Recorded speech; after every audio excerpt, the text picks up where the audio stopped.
تو لہٰذا آپ بشیر بھی ہیں اور نذیر بھی. اسے ایک آیت میں اللہ نے آپ کو شاہد قرار دیا، بشیر قرار دیا، نذیر قرار دیا. اور دوسرے آیت میں فرمایا وَدَاعِيًا إِلَى اللَّهِ بِإِذْنِهِ، اور آپ اللہ کے حکم سے اللہ کی طرف دعوت دینے والا ہے. تمام انبیاء الہی اللہ کے حکم سے ہی اللہ کی طرف لوگوں کو دعوت دیتے ہیں. تو فرمایا میرا حبیب آپ داعی الی اللہ ہے، آپ کے ہر حکم میں دعوت الی اللہ ہے. آپ کسی کو اپنی ذات کی طرف دعوت نہیں دیتے، سب کو اللہ تعالیٰ کی تعلیمات پر، احکامات پر عمل پیرا ہونے کی دعوت دیتے ہیں، کیونکہ نجات اسی میں ہے، کامیابی اسی میں ہے، کامرانی اسی میں ہے. وَدَاعِيًا إِلَى اللَّهِ بِإِذْنِهِ سِرَاجًا مُنِيرًا، اور ہم نے آپ کو سراج یعنی چراغ، منیرن ہر چیز کو روشن کرنے والا. یقینی بات ہے عرب اس وقت کتنا تارکی میں تھے، کتنے اخلاقی پستیوں میں تھا، کتنا ظلم اور ستم کی تاریکیں گتا کوب تارکیوں میں عرب ڈوبا ہوا تھا، پورے عالم ڈوبا ہوا تھا. وہاں ایک روشن چراغ اللہ نے اپنے نبی کے ذریعے سے دنیا کو روشن کیا، اور وہ روشنی الحمدللہ ابھی تک باقی ہے اور قیامت تک باقی رہے گا. آپ اللہ نے سراج منیر بنا کے بھیجا، ہر چیز کو روشن کرنے والا، ہر چیز کو روشنی بخشنے والا. یہاں علماء نے ذکر کیا، ایک سوال کرتے ہیں بھائی رسول اللہ جب اللہ نے روشن چراغ بنایا تو کفار قریش کو یہ روشن چراغ کیوں نظر نہیں آیا، یہ روشن چراغ کی پیروی کیوں نہیں کی؟ تو یہاں علماء نے فرمایا دیکھو، ایک آپ کی یہ ظاہری آنکھ ہے اور یہ ظاہری روشنی ہے، دن کی روشنی ہے، سورج کی روشنی ہے. سورج پوری آب و تاب کے ساتھ اس آسمان پہ روشن ہے، لیکن یہ روشن سورج کون دے سکتا ہے؟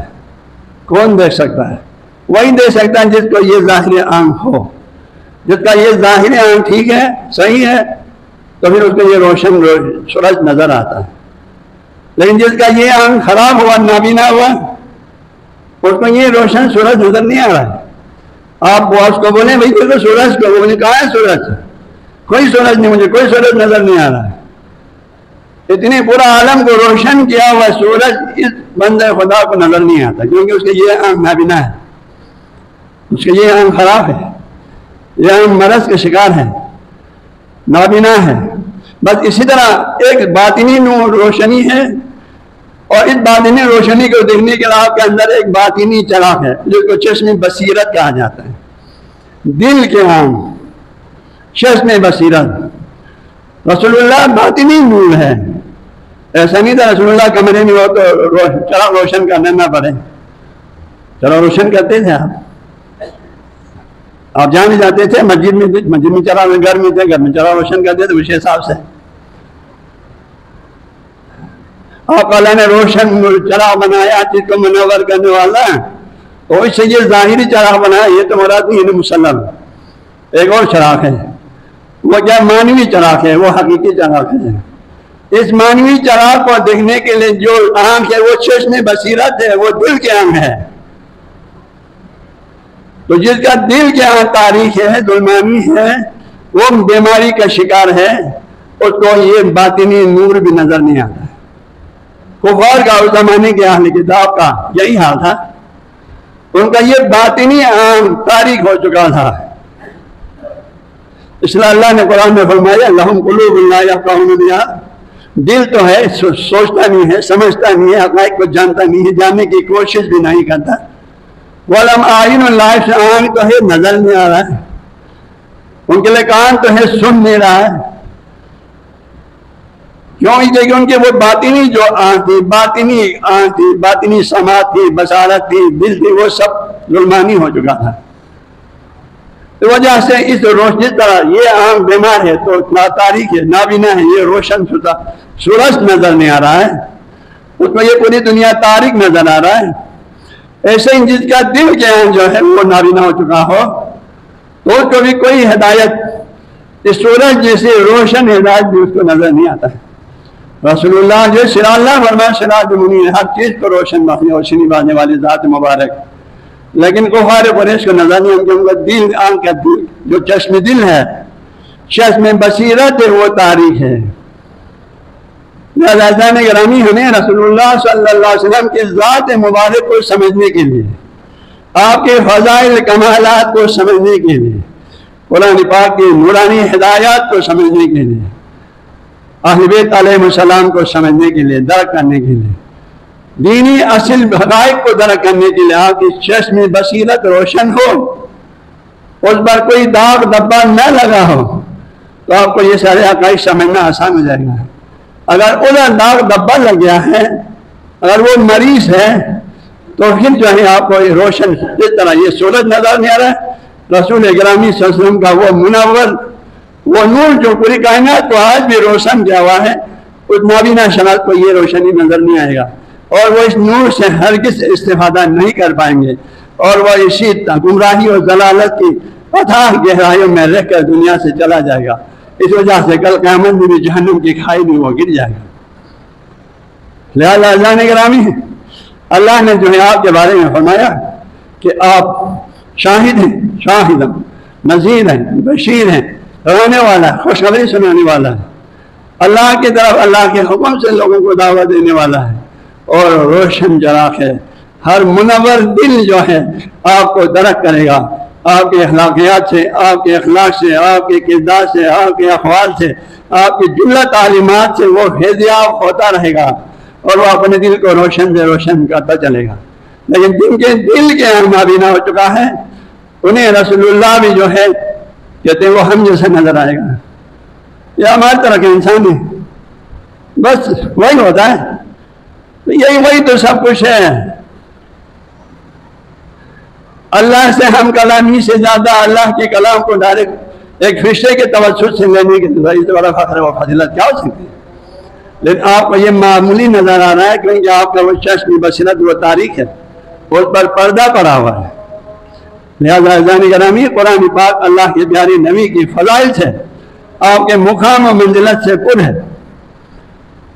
اس لیے شاہ سید محمد نوربخش رحمۃ اللہ علیہ نے کتاب الاعتقادیہ میں تمام انبیاء کے بارے میں فرمایا، وَيَجِبَ أَن تَعْتَقِدَ الْأَنْبِيَاءَ، اے مسلمانوں، اے مومنوں، تم سب پر واجب ہے کہ تم تمام انبیاء علیہ السلام پہ اعتقاد رکھیں، آدم علیہ السلام سے لے کر خاتم محمد مصطفیٰ تک پر تم ایمان رکھیں، اعتقاد رکھیں، دل و جان سے ان کو مان لیں۔ کس حیثیت سے؟ فرمایا لِأَنَّهُ وَسَائِطٌ بَيْنَ اللَّهِ وَعِبَادِهِ، کیونکہ یہ ہستیاں اللہ اور اس کے بندوں کے درمیان میں وسیلہ ہے، واسطہ ہے۔ اس واسطے سے کیا ہوتا ہے؟ يَسْتَفِيضُونَ مِنَ الْحَقِّ وَيُفِيضُونَ إِلَى الْخَلْقِ، یہ ہستے اللہ تعالیٰ سے فیوزات لیتے ہیں، رہنمائی لیتے ہیں، ہدایات لیتے ہیں، یفیضون الی الحق، اور اللہ کے معلومات تک پہنچ جاتے ہیں۔ اللہ سے احکام لے کر اللہ کے بندوں تک پہنچانے والا اللہ کے انبیاء علیہ السلام ہے۔ چاہتے ہیں ہمیں انبیاء کو اس حیثیت سے ماننا ضروری ہے کہ وہ اللہ اور بندوں کے درمیان واسطہ ہے، وسیلہ ہے، ہدایت پہنچانے کا، اللہ کے احکامات کو پہنچانے کا۔ وہ قوانین جو اللہ نے نوع بشر کے ہدایت کے لیے وضع فرمایا، ان کو ہم تک پہنچانے کا، کہ اسی کے پیروی کے نظر میں ہم ہدایت پائیں گے، ہماری دنیا اور آخرت سعادت مند ہوں گے۔ وسائل یہ ہستیاں یستفیضون من الحق، اللہ سے وہ لیتے ہیں، ویفیضون الی الخلق، اور مخلوق تک پہنچاتے ہیں۔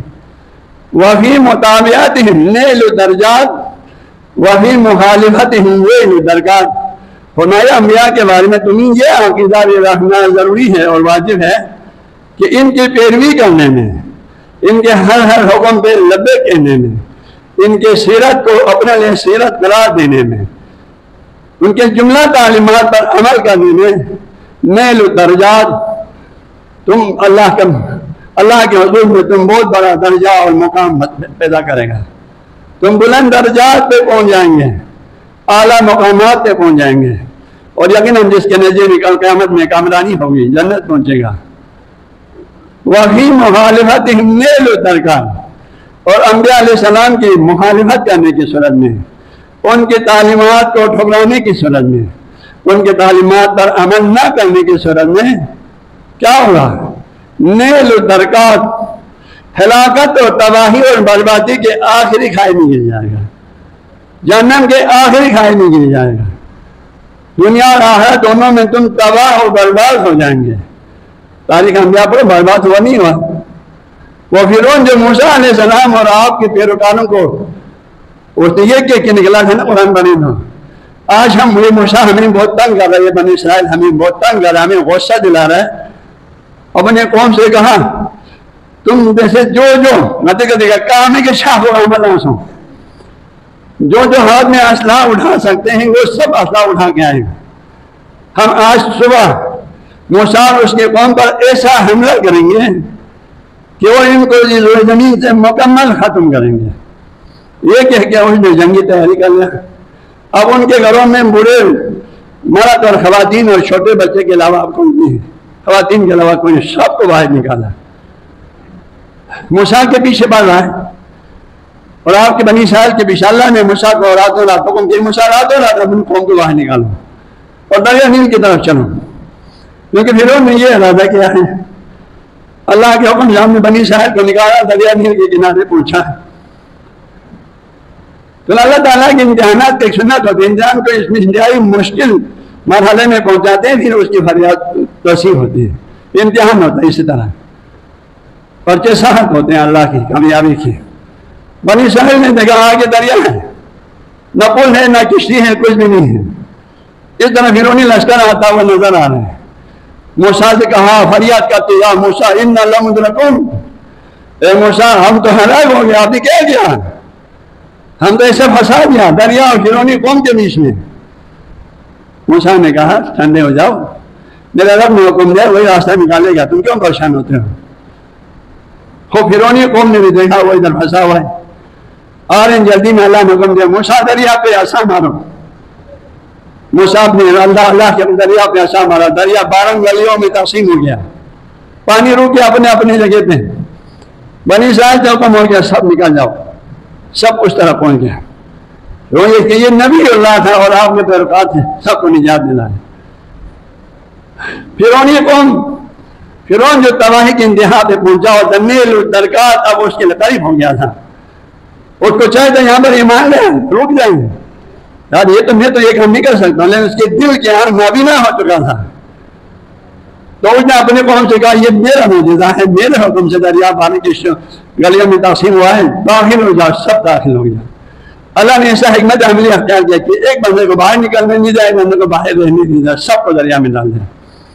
جب اس کی قوم پورا دریا کے اندر آ گیا تو اللہ نے حکم کیا دریا کو اب ان کے اوپر چڑھ جاؤ.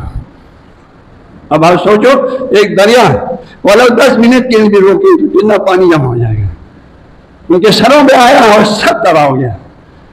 اب ان کے قوم میں ایک لڑکا جو جوان نہیں باقی دلا جو ہاتھ میں اسلحہ اٹھا سکتے. تو یہی اذان کرام ہے. شاہ نے جامع فرمایا وفی مخالفت درکار، انبیاء علیہ السلام کی مخالفت کرنے کی صورت میں تباہی اور بربادی کے آخری کھائے نکل جائے گا کہ انسان اپنے لیے ایسے تباہی کا کبھی سوچتا بھی نہیں ہے. لہذا حضرت شاہ سے محمد نوربخش نے ہمیں یہ تعلیم دیا قرآن ہی کی روشنی میں، قرآنی حقائق کی روشنی میں، اللہ کے پیارے نبی کی تعلیمات کی روشنی میں کہ تمام انبیاء کے بارے میں اللہ کے پیارے نبی سمیت ہمیں یہ اعتقاد رکھنا ضروری ہے کہ انبیاء علیہ السلام اللہ کے نبی ہیں، اللہ کے حکم سے وہ تعلیمات بندوں تک پہنچاتے ہیں. اللہ کے احکام وہ وسیلہ ہیں بندے اور اللہ کے درمیان میں، وہ اللہ سے بھیج لیتے ہیں اور مخلوق تک پہنچاتے ہیں. ان کی مطابقت میں ہمیں 100% کامیابی ہے، کامرانی ہے، نجات ہے دنیا اور آخرت دونوں میں. ان کی تعلیمات کی نافرمانی میں دنیا میں بھی تباہی ہے، پھر انہیں قوم دنیا میں غرق ہو گیا اور آخرت میں جہنم ہی جہنم ہے، عذاب ہی عذاب ہے. یہ صرف ایک نبی کا واقعہ نہیں ہے، سارے انبیاء کا یہی واقعہ ہے.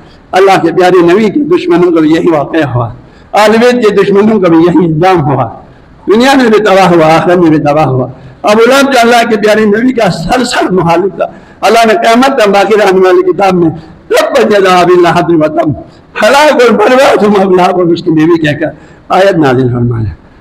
تو عزیزان گرامی ہمیں ان تعلیمات کی روشنی میں معلوم ہونا چاہیے کہ ہماری سعادت، ہماری کامیابی اللہ کے انبیاء علیہ السلام کی، ہم ایک امت مومنی ہونے کے لحاظ سے اللہ نے پیارے نبی نے ہمیں جو کو تعلیمات دیا ہے اس پر عمل پیرا ہونے میں ہے. ان کی مخالفت میں ہماری دنیا بھی تباہ ہے، آخرت بھی تباہ ہے. ان کلمات سے دعوت پرور